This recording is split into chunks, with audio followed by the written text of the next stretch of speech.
I'm outside Bolivar Hall in the West End, and there's a Workers' Party event here. George Galloway's here. Thank you for agreeing to Always talk. a pleasure, always.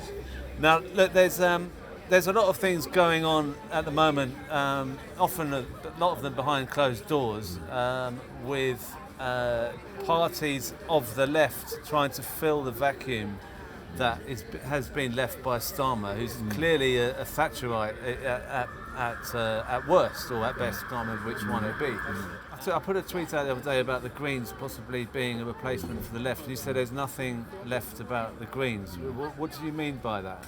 Well, I mean, the Greens wouldn't even stand down for Jeremy Corbyn in the general election. Imagine if he'd lost his seat by the number of votes that they themselves polled.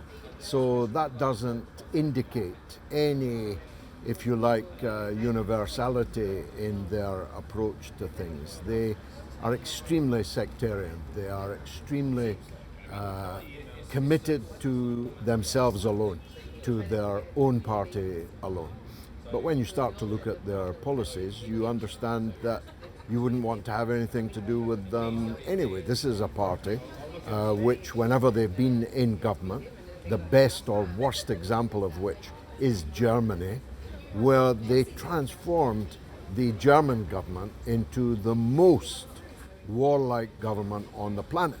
So they want you to drive an electric car, and they want you to wage endless war against Russia.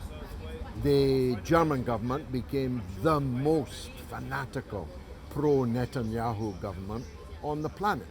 I mean, you will literally be arrested and dragged off to prison for wearing a Palestine t-shirt in Germany.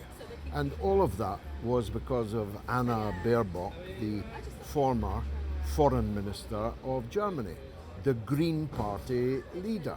So whenever they've been in government, and this is true in Ireland also, much closer to home, and it would be no different here. They're pro-NATO, they're pro-war, they dress it all up in rainbow clothes and oak leaf clusters, but they are a party of neoliberal capitalism and neoconservative war abroad. So there's nothing left about the Greens. The fellow that is, or briefly was, I don't know what happened to him, Zach, who was running for the leadership of the Greens, suddenly people like Novara Media were talking about him as if he was the second coming. Well, when Jeremy Corbyn was the leader of the Labour Party, he said, "I am a pro-European Jew. These are two reasons why I could never vote for Jeremy Corbyn." That's the kind of people they are. Rank opportunists, total reactionaries, and warmongers. I mean, with Zach Polanski, there's a lot of people as well as this Mothin Ali standing as the deputy leader for the Greens. People are saying, Mothin Ali himself said to me, join the Greens, will change the Greens into a radical socialist, possibly, party. What's your view on this idea that people can join a party and change it? Well, I mean, you could say that about Reform, couldn't you? Let's all join Reform and change it from within. You wouldn't be allowed to change it from within. You aren't allowed to change the Labour Party from within. I mean, why leave Labour then? Let's everyone join Labour and try and influence Starmer and Lammy and Cooper and so on. You just got to state it to see how silly an idea it is. The prevailing orthodoxy in these parties literally cannot be changed. And if you looked like you were in a position to change it, they'd have you out, they'd expel you, they'd find a reason to witch hunt you. So these things don't work. Entreism is what we used to call it. All kinds of Trotskyite groups used to do it in the Labour Party in the hope that they could capture the Labour Party. But as soon as they became a big enough threat, the Labour Party just kicked them out. And that's exactly what would happen if you joined the Greens with a view to transforming them into a socialist anti-war party. There's this story about a new left party with Jeremy Corbyn, and Jeremy Corbyn himself has said that he's keen to set up a party before the next local elections. Now, I can't remember the exact words, but when we spoke after the Rochdale by-election, which was, by the way, one of the highlights of my life, seeing that result, you suggested that if Jeremy started something, then you might get involved in it in some way. What would your position be with a party set up by... Well, if it was an alliance, we would definitely join it. An alliance in which all kinds of organisations came together under one banner with Jeremy Corbyn at the front of it. We'd be delighted to join that. But if it's a party, then that's not possible, because our political differences are really quite significant. You couldn't sublimate them into membership of a new party. I mean, they believe trans women are women. We don't. They buy the whole LGBTQ plus agenda. We don't. They're in love with net zero. We're not. And I could go on, but out of friendship for Mr. Corbyn of over 40 years, I'll probably leave it at that list. But we couldn't be in a party which had those as their platforms. And from what we read, those are not just part of their putative platform, but right near the top of it. So it looks like, therefore, if he does set something up, and by the way, I've been having these conversations for 6 years about Jeremy setting up a new party, so he's definitely left it far too long, and it will be weaker as a result. But if he does, we'll have to reach electoral agreements or cut each other's throats at the ballot box, and that would be a great pity. But we are a long-established party now with elected councillors and hoping to field 1,000 candidates next May in the local elections. So he's not even started yet. We're already way down the path. We got, as you know, more than 210,000 votes in the general election last July. That's the biggest vote for any socialist party or organisation ever in history. More than twice what the Communist Party at its height in the 1940s got. So, nobody's ever spoken to us about this party. I've been a friend of Corbyn's for 40 years, but he hasn't said a word about this party to me. So plainly, they're not expecting us to join it. So an electoral agreement will be vital. Otherwise, we'll split the anti-Starmer vote and let Starmer in. That wouldn't make any sense. Can I just ask you about the Runcorn by-election, because that was a bit of a disappointment as a result. Is there anything you could say of lessons learned from that particular one, or how do you read that by-election? Well, we shouldn't have stood in it, is obvious. The demographic and political history of the place was not auspicious. Frankly, we stood in it only because one of our deputy leaders, the Honourable Peter Ford, lived in it and very much wanted to stand. So we couldn't say no. But if we had our time again, definitely we wouldn't have stood in it. There has to be a place where we can almost certainly say we'll be contenders there, either to win it or to influence the outcome, to influence the result. You could say we influenced the Runcorn election result with our very small vote, in that we helped Labour lose it. If a by-election comes up in a place where we can help Labour lose it, then we'll do that. But other than that, we've got to be in these races to try and win them. Right. So if a by-election comes up in an auspicious area for us, I myself will be a candidate because I'm still in the game, though I'm giving up at the next general election. That's another point about Jeremy will be 80 at the next general election. I'll be 75. And I honestly think both 75 and 80 are too old to be leading parties into general elections. So I hope Jeremy's got a good second string. We certainly do. Now, there's another issue that's come up since I last spoke to you, which was this interview with Andrew Tate and a picture of you with Andrew Tate.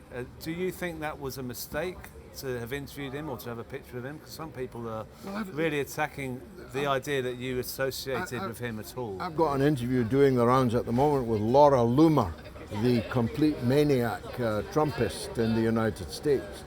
In my job as a radio then and now television presenter, I have to interview all kinds of people. You can't just, you know this very well yourself. You can't just interview people you agree with. You can't just interview people that you like. And at that point, I don't think that Tate had even been charged in this country. Now that he has, then obviously I was asked to do an interview with Russell Brand last week, but I declined because he is literally on trial. But I do believe in the presumption of innocence. That's a cornerstone of the justice system. So you can't go around declaring people guilty before they've been tried. But now that he's been charged in Britain, then that will be different. So, this was in Romania. But you're clear, you're not endorsing, you've never endorsed Andrew Tate, which seems to be kind of the implication. It has to be said it's your political enemies who are saying that. But you have built up quite a lot of political enemies along the time you've been. 50 years, yes. So they kind of gather more stuff on you all the time, don't they? Is that something that you're kind of familiar with? Is this kind of smearing you and making you, associating you with Andrew Tate, for example, or the Julian Assange before, and the Navarro media? I was blacklisted by the Stop the War, Palestine Solidarity, even Cuba Solidarity, because they are all controlled by the same tiny overlapping group of Trotskyites and liberals, and they could not stomach my defense of Julian Assange. How things changed. By the end, they were falling at the feet of Julian Assange. The same people, I don't want to name names because it'll embarrass you and embarrass some people, the same people who were demanding Julian be extradited to Sweden to face what turned out to be wholly fabricated sexual assault charges, rape charges. So when I defended Assange from those fake charges, I was called a rape apologist. Who now calls Julian Assange a rapist? Nobody. They're all desperate to get a smile from him. So these people blacklisted me then, and that's, nearly 12 years ago. So you say it's about Andrew Tate, but actually it dates back a lot further than that. Something that's become familiar to me recently is this Kompromat issue. People are saying that Starmer, there may be Kompromat on Starmer. People are saying that there may be Kompromat on Trump that's making him do what he's doing. Now you've been attacked so often. I mean, your reach, your global reach on your media is so large that are you worried about these kind of dark arts in pushing people around? Do you trust people as well? I mean, do you have a fear of who you can trust because you don't know who's been blackmailed or compromated or bribed?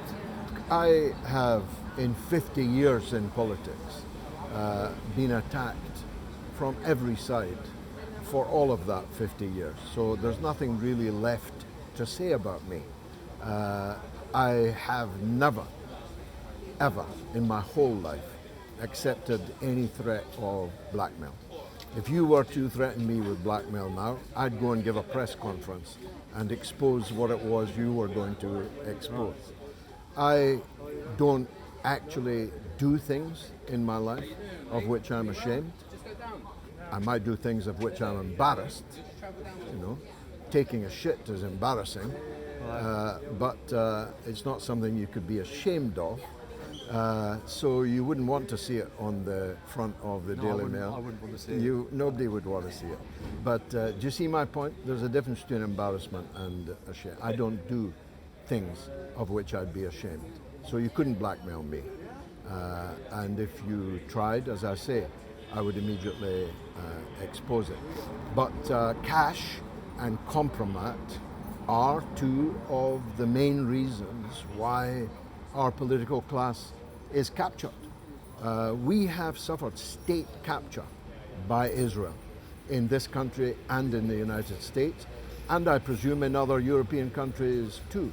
And the two means by which that is done are cash and Kompromat, or both. Our Labour aristocracy now, I suppose, if you can call them that, were all recruited to the Israel cause when they were students, when they were in student politics.